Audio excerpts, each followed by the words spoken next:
Because I mean, my people like the Bible a lot. Even though I don't go to church, but my people like to reference the Bible a lot. So let me join you people in referencing the Bible. In Luke chapter 14, verse 31, man, let me read the very regular standard version that you people always read in church. New King James Version said, okay, let me even take it backward a bit. Okay, let me backtrack let me start from verse Luke chapter 14, from verse 30. Let's take the reading from there. This is not me taking you to church. I'm not trying to take you to church, but let's just this one. Saying this man began to build and was not able to finish. Or let's even go way back. Let's go way back so that we understand the context in which I am trying to say this. And you know the funny thing, this is Jesus speaking. He said, "For which of you intending to build a tower does not sit down first and count the cost, whether he has enough to finish it?" Right? And then in 29, he said, again, I move further. This is not on church service. I'm not going to just feel make up a pastor work. I don't already know, sir. I'm not going to feel make up a pastor work at all. All those days when my mother they come inside to be pastor, I don't know say she like give me. God even know that's why I'm not coming for that matter.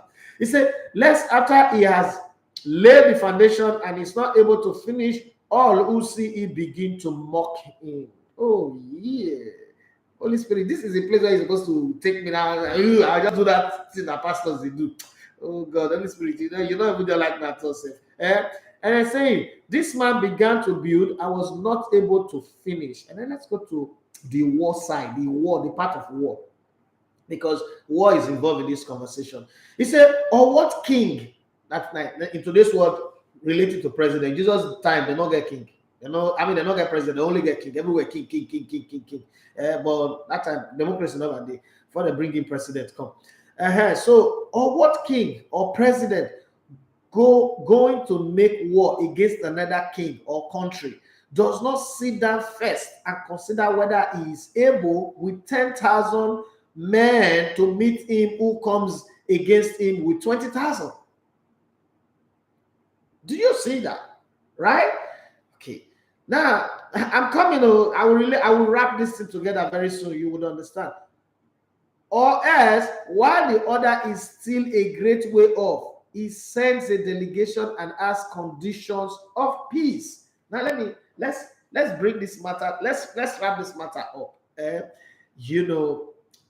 In my place in Warri, they'll say, you know, when boys they play together, we all gather and we're trying to pluck a guava from tree or a belebo. Okay, in civilization they call it almond fruit, right? Almond tree.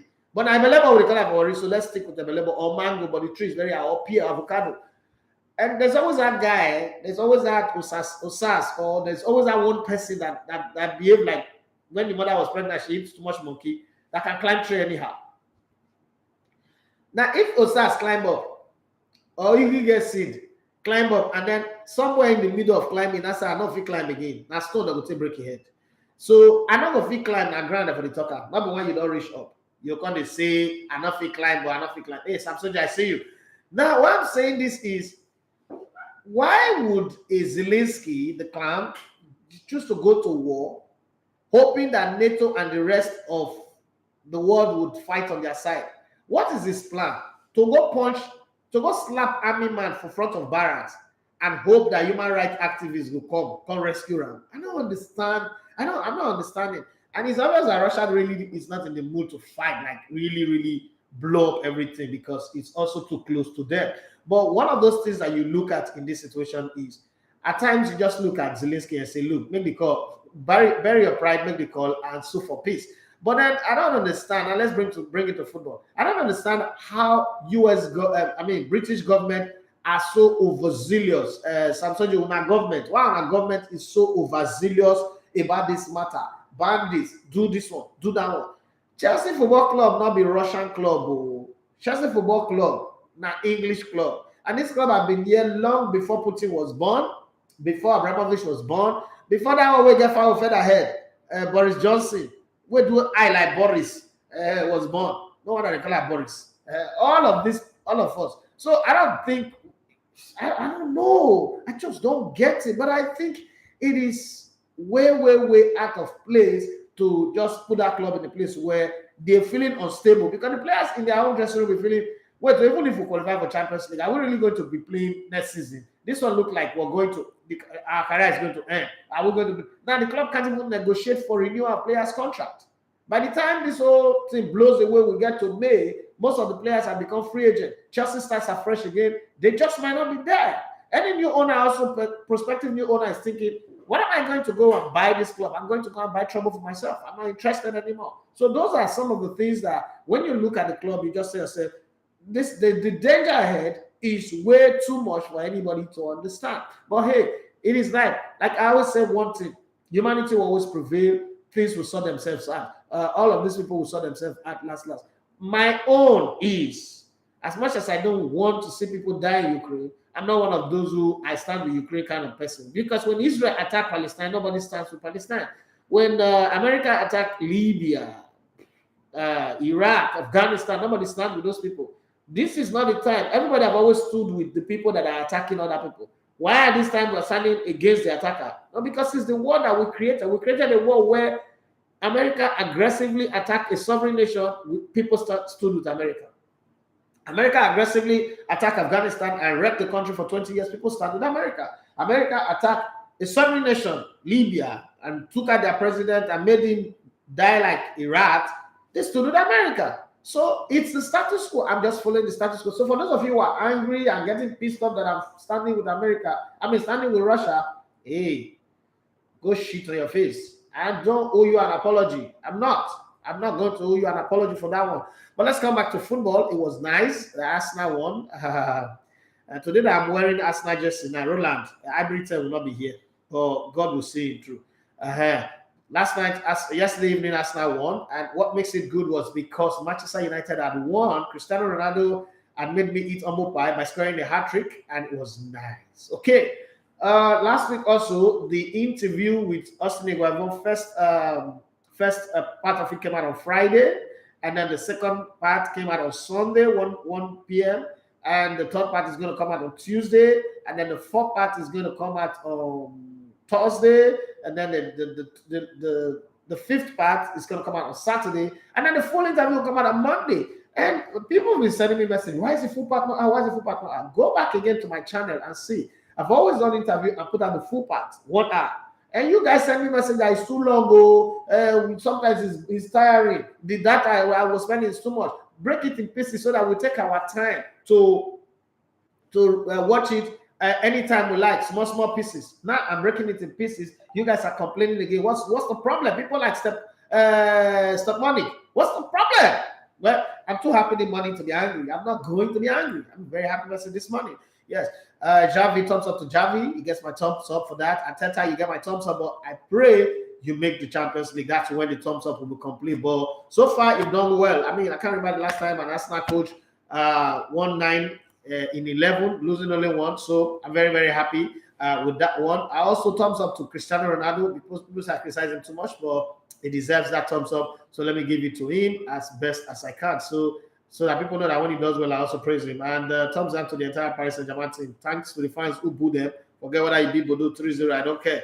The way you capitulated against Real Madrid, not like Real Madrid is a bad team. Real Madrid are the king of Champions League, but that insipid performance in 17 minutes from that Paris Saint-Germain team, they deserve all the criticism that they get. So let's go through some of the transfer rumors, the gist that we have right now.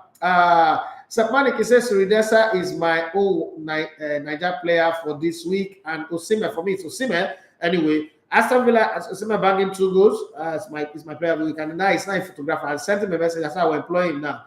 So be my cameraman for Europe. He'll be doing short videos for us. Aston Villa have the option to buy on loan Barcelona for Philippe Coutinho, but Arsenal, hey, Jesus Christ, why would Arsenal be interested now? Arsenal interested in the 29-year-old Barcelona from Barcelona this summer.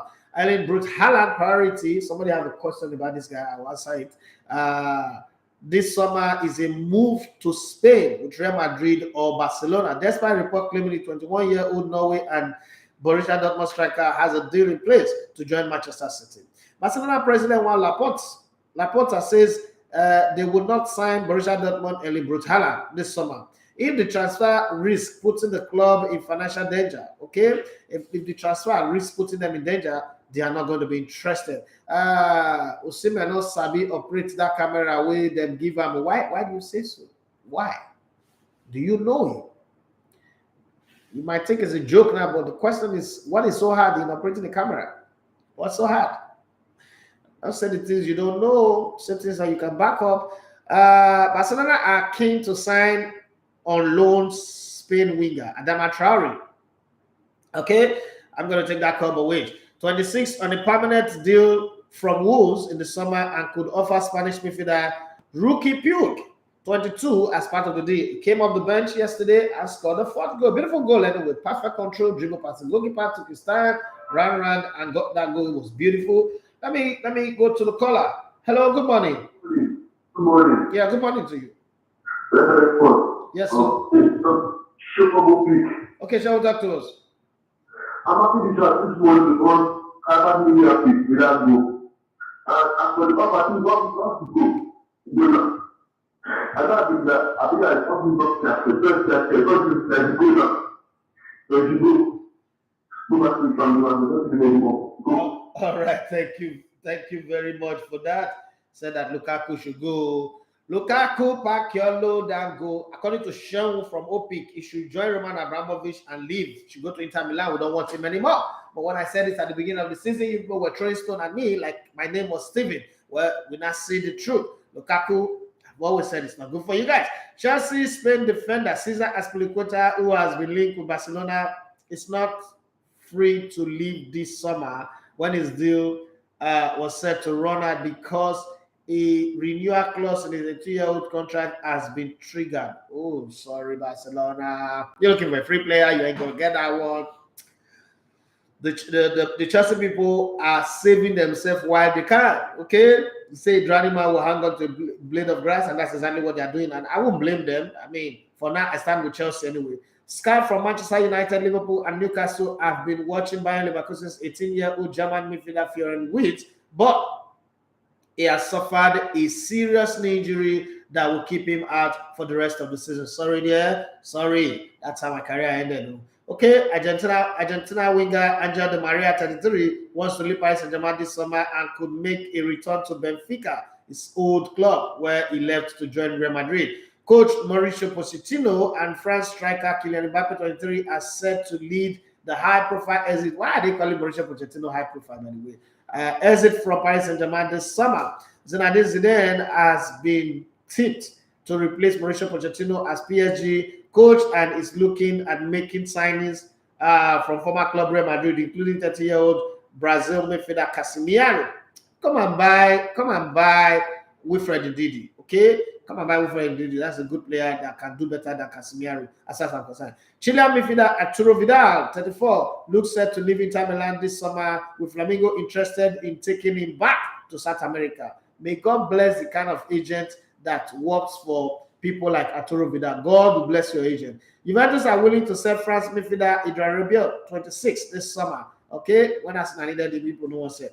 Roma are planning a summer bid for Barcelona 21-year-old USA defender Sergino Dest, according to Corriere dello Sport in Italy. The use of 5 substitutes in the Premier League could be reintroduced from the start of next season, with a vote on the issue expected in June. That's all the matters that concerns the new segment on transfer rumors and the rest of them. Let's push the matter forward, and let me intimate you with some of the headlines. And Aubameyang can't stop scoring anyway. It's finding joy in scoring goals, taking delight in putting the ball behind the net. Everybody in England, English people, I've not seen a more hypocritical people than English people. Okay, so see this headline. Ian Herbert said Chelsea and Newcastle delivered one of English football's darkest days ever as shameless fans reveled in blood money.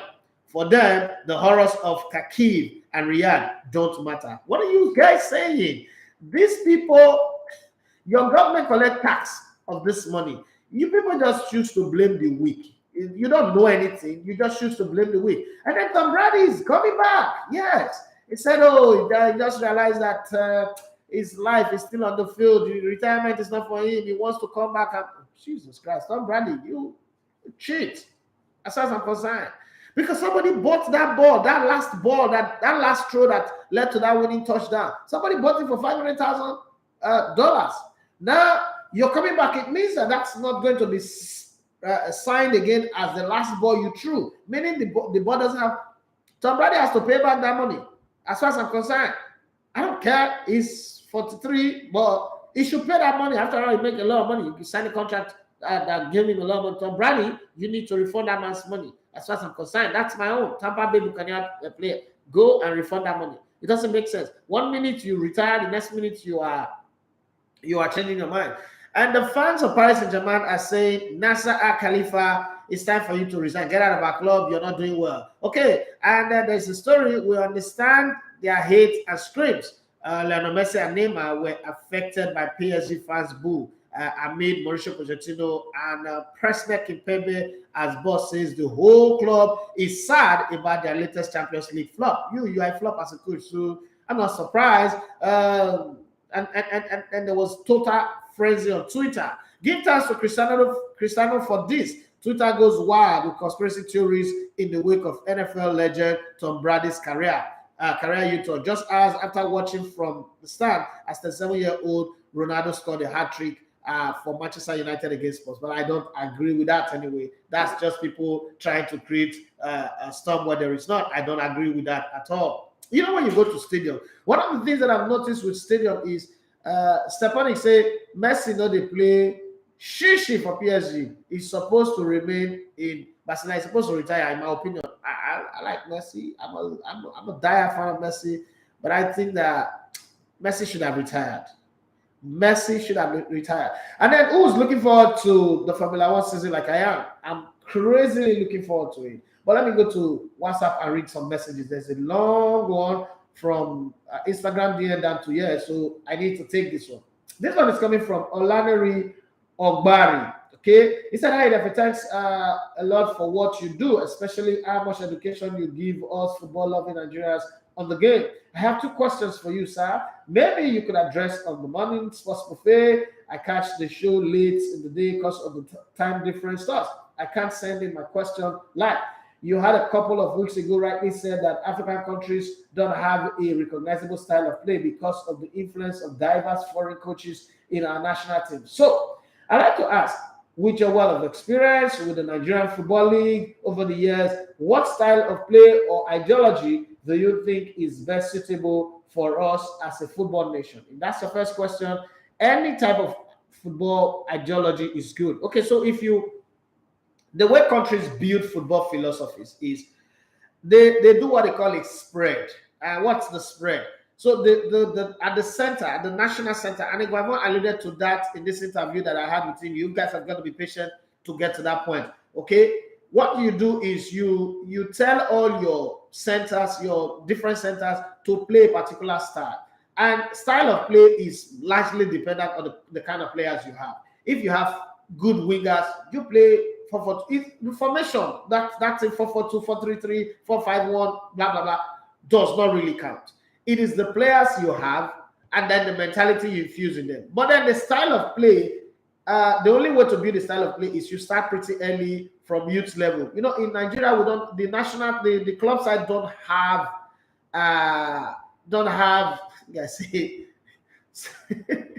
so money say one philosophy that is fine. Okay, so you want to let me know that you watch my film room, right? I understand. But so the philosophy of a football team is built from ground up. So you make sure that majority of the teams in your league create a system that fits into the ideology of what you will play with your national team. And then at your under 13, national under 13, under 15, before you get to under 17, they're also doing the same thing. And you spread that across the country. So players know that this is one of the requirements that I need to meet to be able to play at the national level. Everybody already know that. So it's different philosophy for different countries. Spain, for instance, everything that is Spanish have beauty, silkiness, sexiness to it. Go back and watch Money Heist, not the film itself. Money Heist, the phenomenon. And you see where they were explaining why Money Heist that's meant to be an action film, a bank robbery, is filled with music and sex and romance, because that's the way of life of the Spanish people. So anything you do, Nigeria is aggressive. Nigeria is strength, is speed. We're always in a hurry. And I think that if we want to create a football philosophy, that's what we'll create. If you go to Brazil, for instance, Brazil, they like to dance. That's why when people blame Neymar for dancing on the ball, I laugh at them, because if you don't want Brazilians dancing on the ball, don't sign Brazilians in your team. Yeah, I know that there are a lot of Brazilians who are rigid, who are straightforward, straight-jacketed, Gilberto Silva, Fernandinho, some of these guys. But real, like, Brazilians look forward to want to play the Jenga and Jogo Bonito and Samba and all of that. That's who they are. So everybody should work to the strength of their region, where what they have and how they can go about it. Big Sammy OG, he says there's a rumor that FIFA would direct Ghana FA to choose either Morocco or Benin as alternative venue for the World Cup qualifiers against the Eagles due to the poor state of the Cape Coast Stadium. Yes, it's not a rumor, and that FIFA has already put that on the table, and Ghana have actually moved to try to fight that. As a matter of fact, Ghana are fighting it to tooth and nail to make sure that it's not done, that they want to play at home. So they've moved. The match is not going to hold at Cape Coast anymore. The game now, Ghana is trying to convince FIFA that they can make what's it called, the Kumasi Stadium, the Babayaro Stadium, good enough for the match. Yesterday they had a team of inspectors. Yesterday they had a team of inspectors. I don't know what the report is as of today, but we would see. I know that by the end of today, or probably tomorrow, midday tomorrow, say maybe from 2, we'll have a clearer picture of what it is. But they don't have stadium. Yes, they don't have stadium in Ghana. They'll be making noise and they don't have stadium to play. At least Nigeria still have 2 stadiums, one in Abuja, one in Uyo. They don't have any stadium at all. All their stadiums are not good. They're not up to ministry standard. God no call them, so they don't have ministry. The second question coming from Olaneri Ogbari says, secondly, why are we always unable to reproduce the senior level, the same success we achieve at under 17 and under 20 World Cup, even when we use actual under 17s in 2013 and 2015? At the senior level, we are able to stand toe-to-toe with the same players we seem to have at class at youth championship. Why is it so? So it is simple. Countries are not successful because of what they do at under 17. Go back in time in history. As a matter of fact, Nigeria under 17 winners have produced more sustainable players than any other country that have won the under 17. In 1997, Brazil won the under 17. That was the team that had Ronaldinho in it. Only 3 players made it to the top in world football. England won the World Under 17 Championship in 2017. Only 4 players, Phil Foden, Conor Gallagher, and 2 other guys that are still struggling to really find their feet are there. And that's like 5 years ago, 5 years to this time. But only Phil Foden is really the standard player. Now Conor Gallagher, who was loaned from Chelsea to Crystal Palace. But let me explain to you what I understand. And you may not agree.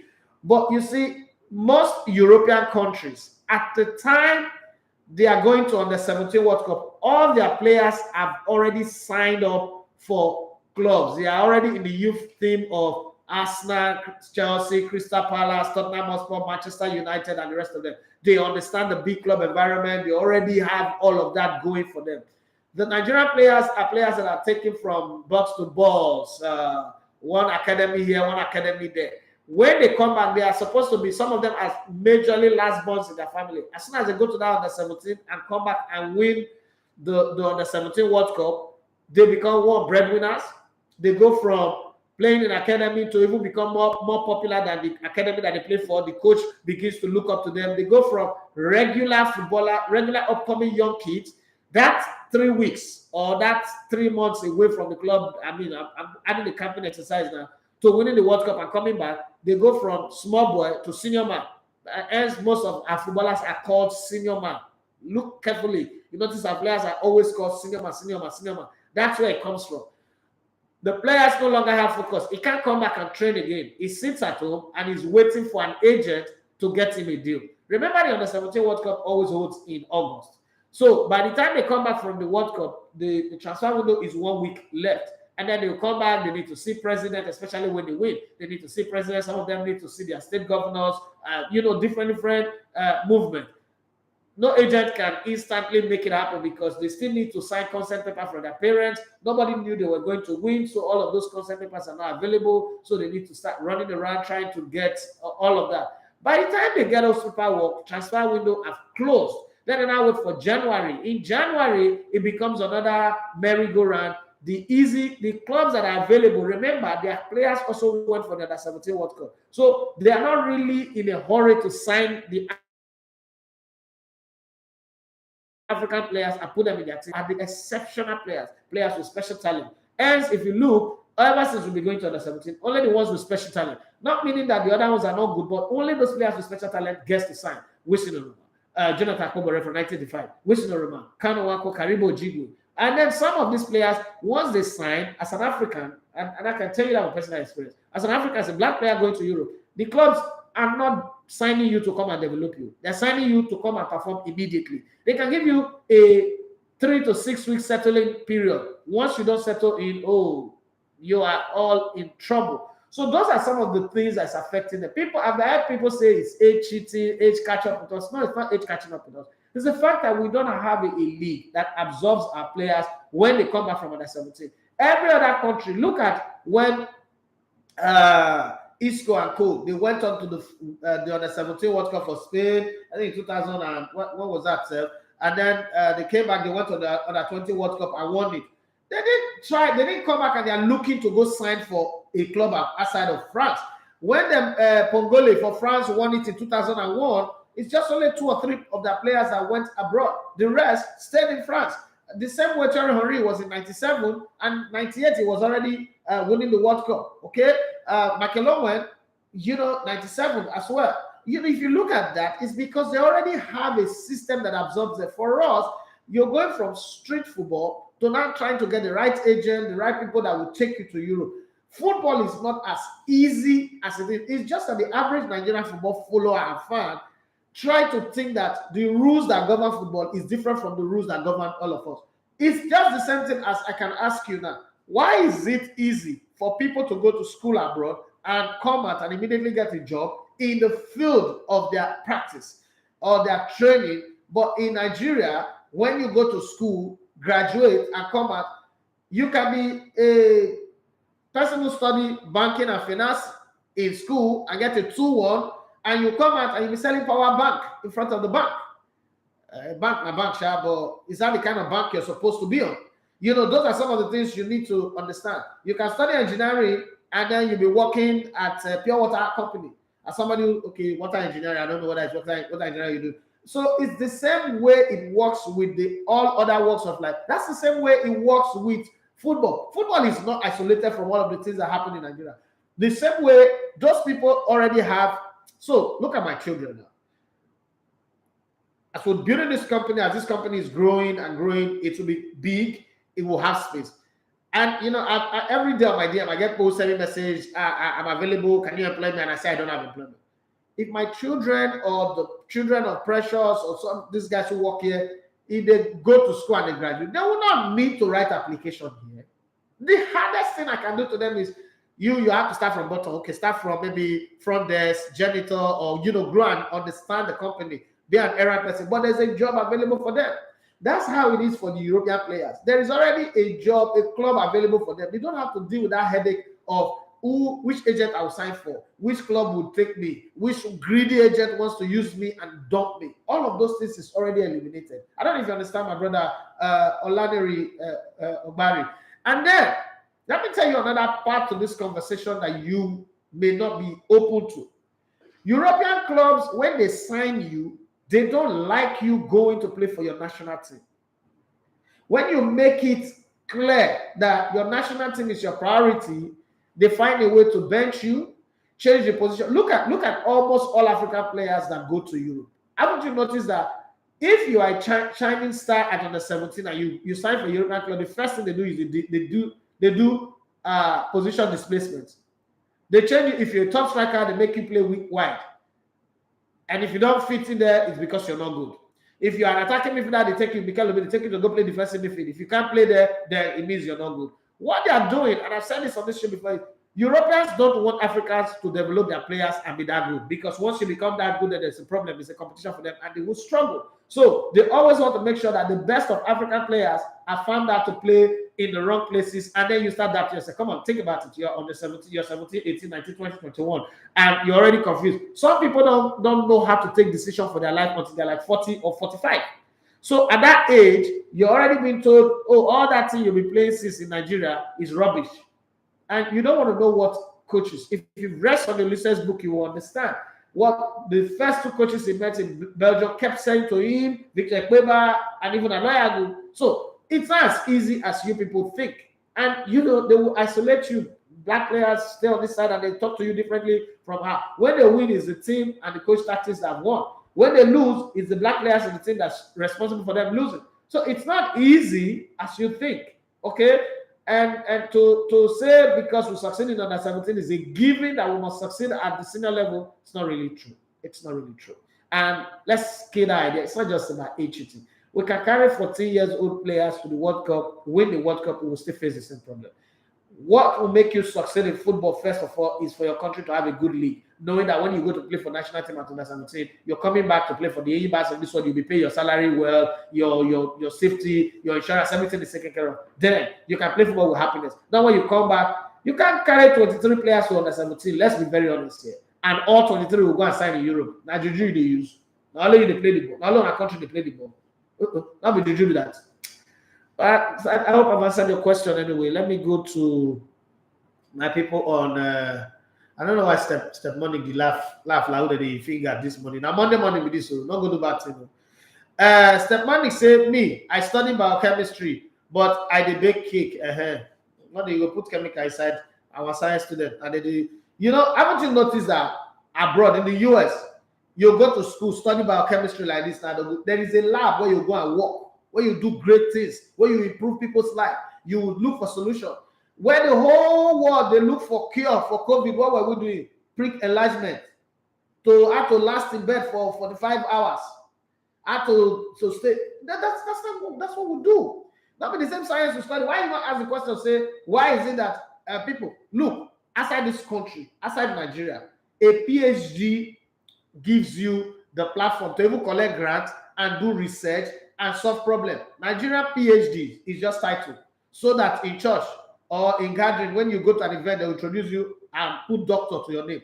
I mean, all the Nigerian, 90% of Nigerian PhD are useless people. You spend that money to go get a degree for nothing. Because the society does not provide you with the opportunity to be able to really use that PhD. So it goes from somebody who's supposed to provide solution to problems and open leeway for people to grow to becoming somebody who just have a PhD. And every time you introduce them without mentioning that, they'll come and take it back for you. My name is Doctor. Point of correction. I am Doctor or Professor so and so and so.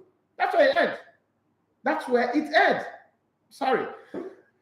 Oh, I didn't plan to come to the show today and be all riled up anyway.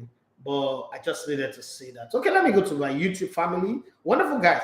First of all, let me say thank you to you guys. I've not left you guys behind. I just, needed to answer some of these heavy questions that have been on the ground. They've been accusing me that it's because YouTube is my major focus now, and I don't listen to anybody anymore. Okay. So let me take this. Eze Patrick say good morning. Arsenal fans on fire. Yes, we're on fire. Eze Patrick, you see, Bible says so. Chooks Pascal say good morning, sports fans. Chooks Pascal went on to say, Eze Patrick, we Arsenal fans are greeting from this side. Liverpool also won their game now, so they are 3 points away from Man City. He said Martin Odegaard play yesterday reminded me of Primates. No, it didn't remind me of Primates. It reminded me of Cesc Fabregas because even Ozil, even his prime, he did the mark. Odegaard was still marking like Fabregas. Eze Patrick, he said, I have something to say about the MPFL, but I'll wait till Emmanuel comes in tomorrow. No, you can say it if you want. Say it. Say what you want to say. I'm sure you're going to tell me about our police take guide referee this time. He said, I'm just glad our Niger strikers are hot just before the qualifiers. It doesn't translate to that. You can be hot for your club and then you come to national team and still not be hot. It's different. Let's just get a win. I don't care. No, win 1-0 there, win 1-0 here. I'm good. But it would be nice to get a bigger win anyway. Johnny Gafar, my guys, so these are my main guys. So interested to know how many headed goals Osimhen has scored for Nigeria. He does it often for Napoli. We are not utilizing that aspect of his game because our wide men are not crossing the ball well. And when I talk about Moses Simon now, Ivory will come and tell me that he has made me eat humble pie.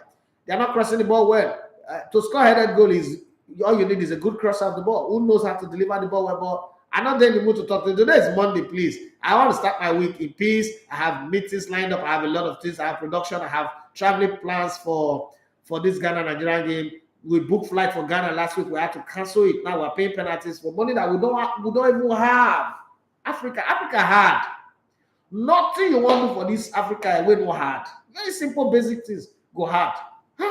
Ghana go there, they argue about jollof rice. And Shatawale go the main noise, they don't get stadium. Their president there, they copy and paste people's speech. Mugu. Who's the best of which I say, good morning, Lagos TV radio. Good job, boss. Top 5 is sure fast. Top 5. What's wrong with you? Top 4. Stop. Hey, stop it. Top 5 where? Okay, don't correct yourself. Ambitious Israel. He said Moses Simon can cross. Okay, so it's not about Victor Osimhen. We all know that Victor Osimhen is aerially good, right? But across our wide, I don't want to say anything. No, I don't want to talk anything. Johnny Gaffer said Tom Brady saw the CR7 score a hat-trick, then decided it was not over for him. But I don't think how old is Tom Brady? Tom Brady is older than Cristiano Ronaldo, so it's not really that. The thing about sports is like drug. It's an addiction. When you are in it, you always feel like you want to go out, you're tired, what is it? But when you go out of it, you know, the thing about sports, let me tell you one bad disadvantage of sports. One disadvantage, and people will not agree because people will always tell you, hey, if they're paying you that much money, why are you how do I call it now? If they're paying that much money, you shouldn't even have complained. Yeah, I agree.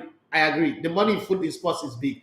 But you see, the thing about it is, sports from a very early age, especially for those who started young, you are told how to do everything. Your transportation is taken care of by other people. Your movement is taken care of by other people. Everything about you is taken care of by other people. When you now retire, don't forget that all of those things all of those privileges will be terminated. You now learn how to maybe try to employ your own team. If you've not saved money properly, if you not invest properly, you either try to employ your own team that will continue that lifestyle for you, or you start to do it on yourself. And then you now realize what it costs to fly private jet or business class or economy or first class, depending on how you want to fly, or chartered flight. You start seeing how the debit alert works. You start seeing that some of the things that are easy for you to do, like repair of your car, somebody comes to take care of it. This one, you not want to do it alone, but you're too old and you're learning to be a handyman at old age. So that's the thing, the lure that brings them back. Michael Jordan retired from basketball. He went to play golf, came back again to go and play basketball. It's not easy. To leave sports, it's not easy at all because it's such a regimented lifestyle that when you come out, to get into the normal life, it's not easy. That's why people that do sports are one very paranoid. And I like the way the NBA structure is. Once you sign, they put people around you, people that help you manage your image, your finances, almost everything. There's a structure that fits it. So you don't just become a loose cannon. Rather, you are programmed to be successful. And you will grow with those people in your space and in your time. So much so that they will be successful, you'll be successful. It's one of those things that football have not learned. Even though Europeans are doing it now, but especially African football have not learned that thing. And that's why African footballers still, you sign a club, you sign professional contract, you play for 10, 15 years, you are still the breadwinner of your family. That's a problem with that mentality. You should have grown past being a breadwinner. You should have set people up, set things up that takes care of those needs, and then you just play your game and enjoy your life, and then there's a savings waiting for you when you retire. But it's not a long process anyway. It's not going to happen overnight, but I think Tom Brady, the only thing I'm angry with Tom Brady for is that ball now that guy bought for $500,000. Tom Brady needs to refund that guy the money because it's no longer value. That guy bought that ball so that he can keep it for 10, 20 years. It becomes a treasure that his children will sell for $1 million or more than $1 million. Right now, because Brady is coming back, that still no longer stands as the last ball that he threw that led to a touchdown. Okay, so that ball maybe it's not even worth more than $5,000 anymore. Right? So somebody need to pay that guy back his $500,000. Or if I'm the guy, I will sue anyway. Hybrid 10, he said, thanks for relaying my question to Iguaimo. You're welcome, bro. I sure will. When I asked for those questions, I didn't know that it was going to be that much. So it got so much, and Iguaimo was on my neck. I'm not going to do more than 20 or 30 minutes. I'm in NIS. I'm busy. The network was not good, but I was able to take about 40, almost an hour from him. You don't trust me. We got going and I asked a few questions. I broke it into pieces. They said the third part is coming on Tuesday, and then Thursday, and then Saturday, and then the full one will come on Monday when the camp is opening. By then I'll be in Abuja already with the team, and hoping from there I'll be giving you guys some live update on the channel. Okay, every time he said, I wish you added the addendum. Nevertheless, someone else had a question similar to my addendum, so I'm okay. Thank you very much. And that's what I decided to do eventually. I started looking for similar questions. Akpagoma. People asking, I ask one Akpagoma question. People asking about Siridesa, I ask one. And I just try to manage it like that. It's not easy, but hey, you've got to do your job and do it as best as you can. My mom would say, don't do it trying to please people because you will never be able to accomplish that, and then you end up sad. Just do a good job knowing that you fulfilled, you satisfy your conscience. Rosalind Ukpana, he said, I hail you, sir. I hail you too. German of Valentine, the same network. Okay, the network should be from your side, not my side. I think it's clear on my hand. Ibriton, he said, I need Aribo. I heard Aribo, yes, is injured, but not a serious injury. So I think he would still make it to camp. Yami Dynamite, my younger sister, who's having fun in Europe right now. Please stay away from Ukraine. He said, good morning, Uncle E. Up Gunners, yes, we're trying. We're flying high right now. 9 wins in 11. It's not easy. 9 wins, 1 draw, 1 loss in 11 games. It's not easy. How will you rate Odegaard and his improvement and comparing him to other EPL players playing in the number 10 position? Odegaard would be, that Man City team. Man City alone have like 3 people that you put in number 10 position. Bernardo Silva, Kevin De Bruyne, who's had the very, very pinnacle of it, and then you can even also throw in Ike Gundogan there. But for the team, the team that he plays for, and the way he's been able to forge a very fantastic understanding, a triangular understanding, or a quartet of understanding with Thomas Partey, and Thomas Partey is really showing leadership. I must give him credit. I was very, very hard on him at the beginning, but he's shooting this very well. What Tango scored yesterday. I think what Odegaard has done is Odegaard is a bit of a lot of players that I've seen before. A bit of Rosicky, a bit of Santi Cazorla, a bit of Cesc Fabregas, and a bit of Mesut Ozil. But in all of that is his own man, and I like players that play football with a smile on their face. Okay, you can be mean, you can be tough, but have a smile on your face. It does make the game easy. I like the standing he's got with Bukayo Saka, and Saka seems to always want to set himself free once Odegaard will have the ball because he believes that it's going to set him free. And then, knowing that, like I said, I don't want to hold up play striker anyway, but hey, that's what we have right now, so we've got to be happy with him. Knowing that he does a good hold up play, I like the way he knows how to find it. One of the things that he should learn in this game is the long passes, because he's always on the right hand side, and that has made it difficult for us to benefit from Tierney and Gabriel Martinelli a lot, because on the other side, Granit Xhaka does not